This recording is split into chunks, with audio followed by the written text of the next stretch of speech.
हाँ जी, कैसे हैं आप सब लोग? स्वागत है आप लोगों का द मनी पॉडकास्ट पर। आज मैं आप लोगों से चर्चा करने वाला हूँ म्यूचुअल फंड स्कैम 2024 के ऊपर। उम्मीद करता हूँ कि आपको ये वीडियो पसंद आएगी और आप इससे कुछ सीखेंगे। हम प्रॉब्लम भी डिस्कस करेंगे, सॉल्यूशन भी डिस्कस करेंगे। बस एक रिक्वेस्ट आपसे ये करता हूँ कि वीडियो को लाइक ज़रूर कर दीजिएगा। लाइक टारगेट रखते हैं हम लोग 200 लाइक्स का, बस छोटा सा लाइक टारगेट आप लोगों को दिया है मैंने।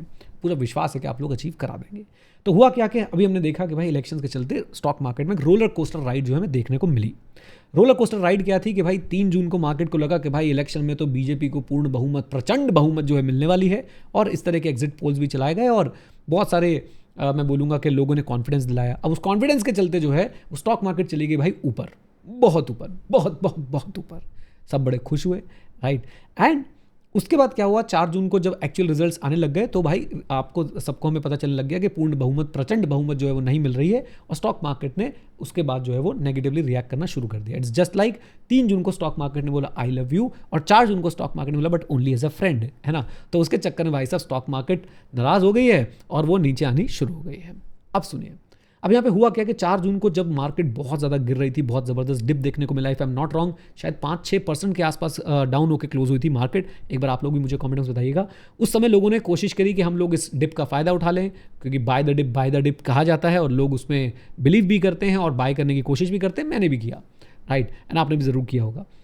तो बाय द डिप करने के लिए खासकर मैं म्यूचुअल फंड वालों की बात कर रहा हूँ, तो उन्होंने क्या किया कि भाई जल्दी जल्दी अपने जो फेवरेट फंड्स थे उनको टॉपअप करने की कोशिश करी, उन्हें परचेज करने की कोशिश करी और कर भी लिया।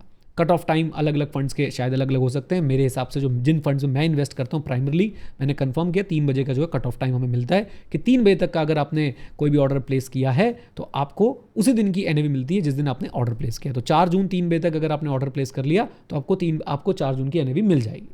ओके, कई लोग 1.5 बोलते हैं, कई लोग 2 बोलते हैं। मेरे हिसाब से 3 बजे का कट ऑफ टाइम होता है। आप लोग मुझे करेक्ट कर सकते हैं अगर मैं गलत बोल रहा हूँ तो। अब लोगों ने ऑर्डर प्लेस कर दिया, किसी ने 1 बजे, किसी ने 2 बजे, किसी ने 2:30 बजे। हुआ क्या कि अब एनएवी मिलने का टाइम आया। कौन से दिन की एनएवी मिलनी है? तो अब कायदे से 4 जून की एनएवी मिलनी चाहिए थी, जो कि गिरी हुई एनएवी होती, क्योंकि उस समय मार्केट जो है 5-6% गिर के बंद हुई थी। लेकिन एनएवी मिली 5 तारीख की, और 5 तारीख को मार्केट जो है वो ऊपर चली गई थी। और ऐसा एक इन्वेस्टर के साथ नहीं, बहुत सारे लोगों के साथ हुआ, बहुत सारे लोगों के साथ। और इसमें मुझे ऐसा लगता है कि 3 से 6% के बीच में लॉस हुआ होगा, डिपेंडिंग अपॉन कौन सा फंड था, कितना गिरा हुआ था, उसके बाद वो कितना ऊपर चढ़ गया, राइट। अभी 3 से 6% का जब लॉस हुआ तो इन्वेस्टर्स ने हाहाकार मचाया ट्विटर पे, और मैंने 1-2 ट्वीट्स भी देखे जिसमें अक्षत भाई का भी ट्वीट था, अक्षत श्रीवास्तव की ट्वीट था, और भी बहुत सारे लोगों के ट्वीट्स आए हुए थे कि भाई इवन मिंट ने भी एक बड़ा ज़बरदस्त आर्टिकल लिखा इसके ऊपर। तो ये जो ट्वीट्स थे, मैंने इनको जब पढ़ा मैंने देखा कि यार ये क्या हो गया। और मैंने भी म्यूचुअल फंड बाय किए थे, मैंने ध्यान नहीं दिया, मैं ट्विटर पर इनएक्टिव था। मुझे ऐसा लगता है कि भाई साहब इन्फॉर्मेशन का ओवरडोज ना आपकी अटेंशन के लिए बड़ा हानिकारक होता है, तो मैं इतना एक्टिव था नहीं। अब मेरे पास जब मैसेज आने लगे तो मैंने देखा कि हाँ यार म्यूचुअल फंड तो मैंने भी लिए थे, एंड आई चेक्ड। तो एक म्यूचुअल फंड में मैंने इन्वेस्ट किया था थ्रू दी एएमसी वेबसाइट, उसमें मुझे 4 तारीख की ही जो है वो मिली है एनएवी। और बाकी म्यूचुअल फंड जो मैंने ऐप्स के थ्रू इन्वेस्ट किए थे, डिफरेंट जो हमारे पास ब्रोकर्स हैं उनके थ्रू जो मैंने इन्वेस्ट किया था, ब्रोकर ऐप के थ्रू इन्वेस्ट किया था, उसमें मुझे 5 तारीख की एनएवी मिली हुई है। तो दुख तो हुआ थोड़ा सा अंदर से, बट कोई बात नहीं, अभी इसका सॉल्यूशन भी मैं आपको बताऊंगा। तो कंक्लूजन ये निकला एटलीस्ट मेरे केस में कि भाई अगर आपने डायरेक्ट एएमसी की वेबसाइट से बाय किया है तो आपको प्रॉब्लम नहीं आई है। अगर आपने बाय किया किसी ब्रोकर के ऐप के थ्रू, मैं किसी का नाम नहीं लेना चाहूँगा, आप सब लोग जानते हैं, आप सब लोगों ने बाय किया होगा, तो आपको जो है वो अगले दिन की एनएवी मिली है एक्चुअली, जिसकी वजह से हम लोगों को सबको लॉस हुआ है। अब बीएससी के पास बात पहुंची कि भैया आप बताओ क्या चल रहा है, तो उन्होंने बोला भाई हमारी तरफ से कोई प्रॉब्लम नहीं है बिल्कुल भी, राइट। इन शॉर्ट फुटबॉल बना दिया गया इन्वेस्टर का। जो ऐप्स वाले वो बोलते हैं कि भाई बीएससी की गलती है, बीएससी वाले बोलते हैं जी हमारी कोई गलती नहीं, कोई ग्लिच फ्लिच नहीं था, छोटा मोटा ग्लिच था, कुछ यूपीआई पेमेंट लेट रिफ्लेक्ट हो रही थी, दैट्स इट, राइट। इन सब में इन्वेस्टर्स जो है वो सफर कर रहे हैं, एक बात। दूसरी बात, आगे अब क्या करना है और क्या आपका लॉस रिकवर हो पाएगा या नहीं हो पाएगा, तो मैं आपको क्लियरली बता दूं, very very very very low chances कि आप लोगों की कुछ रिकवरी हो पाएगी अगर आपका इसकी वजह से कोई लॉस हुआ है तो। वेरी लो चांसेस भाई, ठीक है, सभी है सारी चीज़ें, बट ये बड़ा कॉम्प्लिकेटेड प्रोसेस होता है और मुझे नहीं लगता कि अब इसको छेड़ा जाएगा जस्ट बिकॉज के कुछ इन्वेस्टर्स को कुछ नुकसान हुआ है, राइट।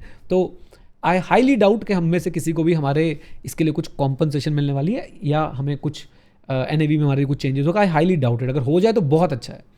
आगे के लेसन्स क्या हैं जो मैं ये समझा कि देखो वैसे आप लोग ऐप से बाय करते हो, नो प्रॉब्लम एट ऑल, बड़ी बड़ी ऐप्स हैं, बहुत बड़े बड़े नाम हैं और बहुत अच्छे लोग हैं। मतलब ऐसे यार देखो, इन्होंने ही इन्वेस्टिंग को आसान बनाया, इन्होंने ट्रेडिंग को आसान बनाया, इन्होंने ही आप लोगों को बहुत बढ़िया बढ़िया प्लेटफॉर्म्स बना के दिए, एजुकेट भी करते हैं। But at the same time हमें अपना भी इंटरेस्ट देखना है। तो अपना इंटरेस्ट ये है कि जिस दिन मार्केट में पैनिक हो उस दिन भाई मैं तो आज के बाद ऐप्स के थ्रू बाय नहीं करूंगा। मार्केट में पैनिक वाले डेज पे जो मैं रेगुलर इन्वेस्टिंग करता हूं वो मैं ऐप्स के थ्रू करता रहूंगा म्यूचुअल फंड में, राइट। और जब भी ऐसा कुछ पैनिक डे होगा तो I will only rely on the website of the AMC, that's it. Okay, अब आप लोग कैसे देखते हैं इस लॉस को? मेरे हिसाब से आप जितना इसको लेके जितने दिन तक परेशान रहना चाहते हैं रह लीजिए। जो मैंने आपको बताया कि भाई कोई ऐसा कोई गारंटी नहीं है, बल्कि बहुत ही कम चांस है कि आपको इसका कुछ कॉम्पनसेशन या कुछ सॉल्यूशन मिल पाए। Otherwise life is not fair, accept it, move forward and take care, next time ऐसी गलती ना हो। और मैं आपको आगे के लिए भी बता दूं, आपको सुन के बहुत अजीब लगेगा, थोड़ा नेगेटिव साउंड होगा, आगे और नई गलतियां होंगी, उसकी वजह से आपका और थोड़ा सा नुकसान होगा, फिर आप उनको सीखोगे। बस हमने जिंदगी में याद रखना है जो गलतियां भाई हमसे हो गई वो रिपीट ना हो, आगे जो होंगी उनसे सीखें और उनको कभी रिपीट ना करें, राइट। तो ये है म्यूचुअल फंड स्कैम 2024। अब आप लोग इस वीडियो को शेयर कीजिए, कमेंट बॉक्स में अपने थॉट्स बताइए, और साथ में हमारे साथ जुड़ना चाहते हैं, हमारी एक फ्री कम्युनिटी उसमें जुड़ जाइए और आप लोगों के साथ मिलके कुछ और करेंगे, है ना।